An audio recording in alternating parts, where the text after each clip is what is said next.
1 টাকায় নাকি মুভি দেখা যাচ্ছে, সরি ভুল বললাম, মুভির ট্রেলার, তাও আবার আইনক্স মেট্রোর মতো জায়গায়। তো যাই হোক, আমরা চটপট বুকিং করে এনজয় করছিলাম এই মিল্কশেকটা।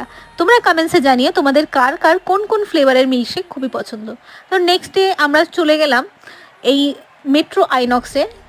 তো আমরা তো টিকিট কেটেছি, যদিও টিকিটের প্রাইস মাত্র 1 টাকা, কিন্তু তাই জন্য কি সার্ভিসে কোনো কমতি হবে? একদম নয়। তো গিয়ে আমরা সবাই মিলে বসে পড়লাম আরাম করে। এই দেখো গোটা হল ফাঁকা। এই 30 মিনিটসের ট্রেলার দেখতে কেউ না আসলেও আমরা 4জন কিন্তু হলে বিশাল মজা করেছি। হল থেকে বেরোবার পরে আমরা কিছু ফটোশ্যুট ভিডিও শ্যুট করলাম, তাই তোমাদের সাথে ভাবলাম ব্যাপারটা একটু শেয়ার করা যাক।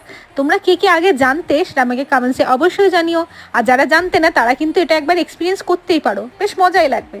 তো চলো আজকের ভিডিও এই পর্যন্তই, তোমাদের সাথে আবার পরের ব্লগে দেখা হবে। আর হ্যাঁ, তোমরা যারা আমার ব্লগ কন্টিনিউ দেখো তাদেরকে অনেক অনেক থ্যাংক ইউ।